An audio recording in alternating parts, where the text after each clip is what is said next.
Hola amigo y amiga. Yan, nandito po tayo sa Ronda San Antonio. Dito po marami po tayo mga kabayan na nakatira. Marami po mga Pilipino nakatira dito. Iba-ibang lahi na rin po. So, dito tayo matutulog. Dito tayo magpapalipas ng gabi. Yan po. Tapos kung mapapansin nyo po ito, yan. Yan. Dati pong kalsada yan. Ngayon ginawa ng Ramblas. Tapos kung mapapansin nyo naman po rito, yan, dito. Ito dito po yan. Andyan po yung tindahan ng mga Pilipino. Ang tawag po dyan, Cosmo. Yan. Supermarket po ng mga pagkain ng mga Pilipino. Tapos, banda roon naman sa dulo, maraming Pilipino po talaga ron. Super. Lalo na po yung oras na to. Nangaandun yung mga yan, sigurado. Nagtutumaralgo. Ibig sabihin po na nagtutumaralgo, nagkakape, umiinom ng soft drinks, yung iba naman umiinom ng serbesa, yung mga ganun. Tara, lakad-lakad tayo doon mamaya at pakita ko sa inyo yung lugar dyan sa Ronda San Antonio, pati yung Boqueria. Tapos pakita ko sa inyo rito sa labas yung pag-i-stay natin ng buong magdamag. Tara, lakad-lakad po tayo. Yan, dito po tayo pupwesto. Yan si Opel. Tapos, ito po yung sinasabi kong supermerkado. Yan, cash and carry, Cosmo. Bilihan po ng mga pagkain ng Pilipino. Tara, maglakad-lakad tayo dito. Ito po yung sinasabi ko sa inyo kanina na dating kalsada. Yan. So, ginawa ng Rambla. Daanan po ng mga tao, pasyalan. Yan, nilagyan ng mga upuan. Saka nilagyan po ng mga ganito. So dito po marami tayong mga kabayan na nakatira. Tapos yan po mga tumara ng kafe, serbesa. Ito naman po parlor ng mga Pilipino rin po yan. Yan. Peluqueria Arlene, unisex. Yan. Punta tayo sa basketball court. Yan. Dating pinaglalaroan ko rin po ng basketball. Dito lang sa Badoncelia. Sigurado ako ngayon, marami naglalaro pong ng basketball. Mga kabataan Pilipino rin po.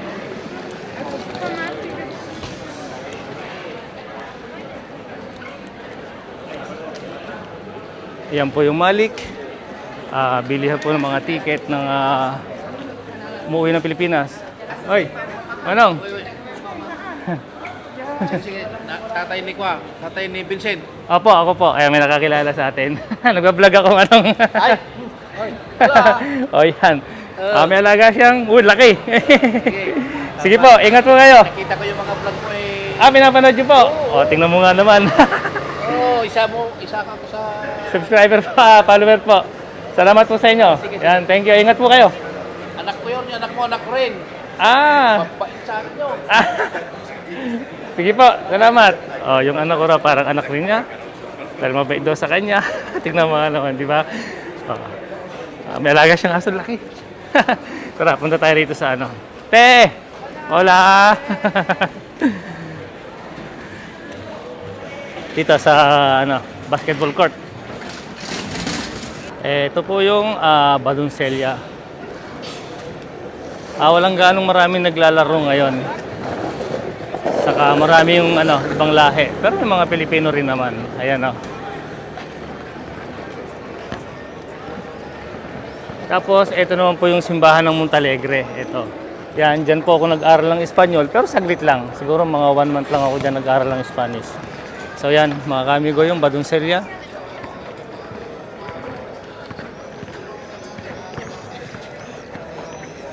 Dito mga Pilipino naglalaro. Doon naman, ibang lahi. Nung bagong dating po ako, hindi pa building to.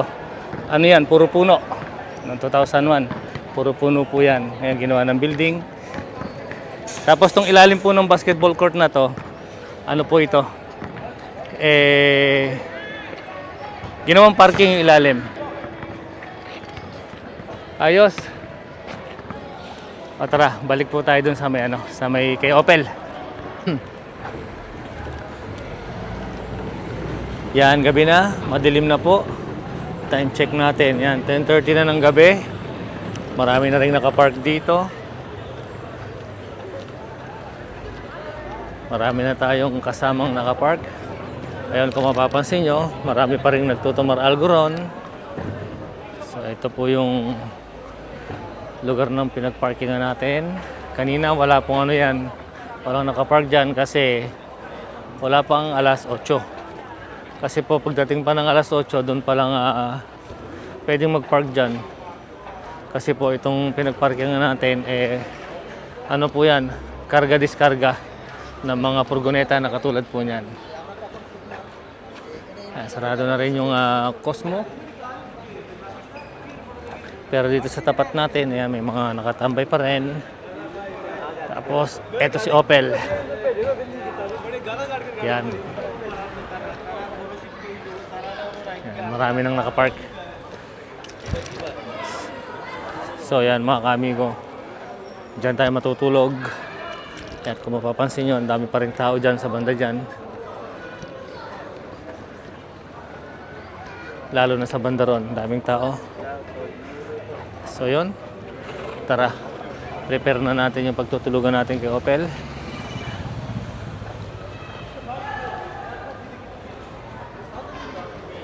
Meron akong bawang ano rito, aguacate, avocado. Tapos meron akong mandarina. Tapos meron din akong kiwi. Yan ah. Tapos syempre meron tayong sumo o orange juice. Yan. Kain tayo ng avocado. Ang daming tao dyan sa labas, grabe. Dito sa Barcelona, lalo na po dito sa Ronda San Antonio, nako, magdamagan po yung tao dito, grabe.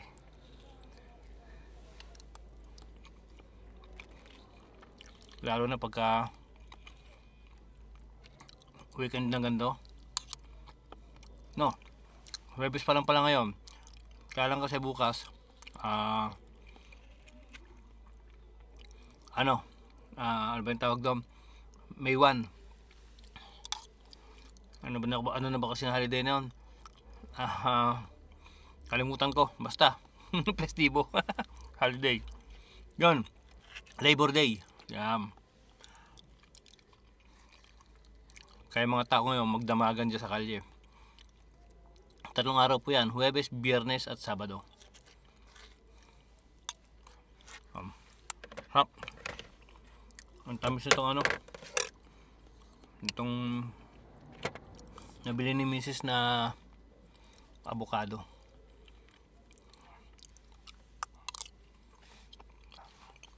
Ako po kasi kinakain ko lang ng ganito yung avocado eh.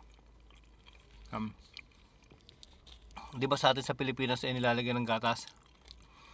Nilalagyan ng Milk Maid. Yan. Pero ako, mas gusto ko po yung ganito. Lalo na pag matamis. Sarap.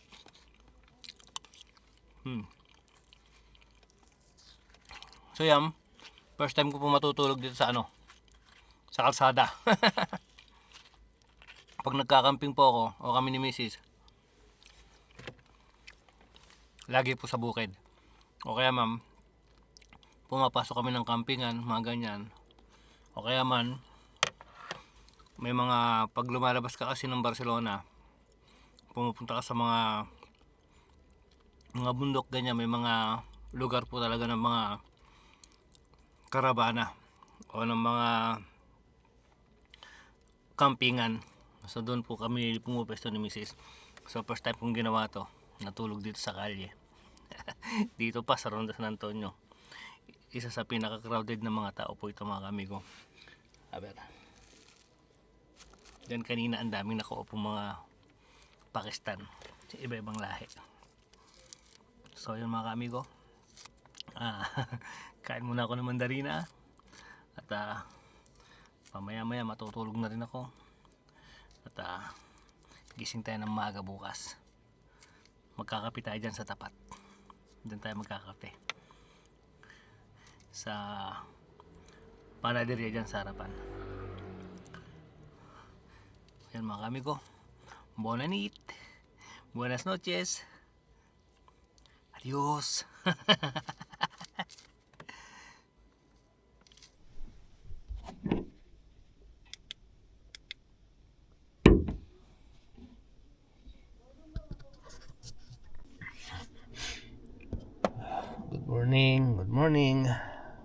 Buenos Dias. Time check natin. Alas 9 na. Alas 9 na ng maga. Sarap ng tulog.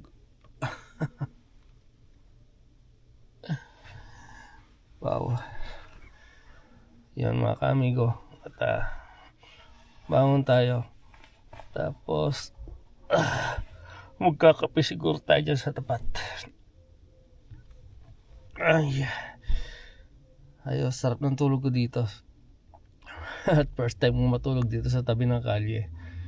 Normalmente pag natutulog ako o pag nagkakamping, siyempre sa medyo malayo parte ng Costa Brava, yan, saka napupunta ako sa lugar ng mga campingan talaga. Pero this time, first time, yan tayo dito sa tabi ng kalye. Pero okay naman. Na-experience. Panibagong experience, di ba? So mga amigo, bangon muna tayo. Yon, na-experience natin matulog dito sa tabi ng kalsada. Yan, dyan tayo pumesto. Yan si Opel.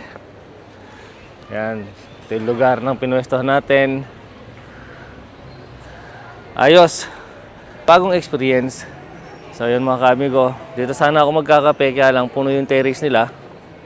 Doon na lang tayo sa kabila. Kape tayo, tapos uwi na tayo ng bahay.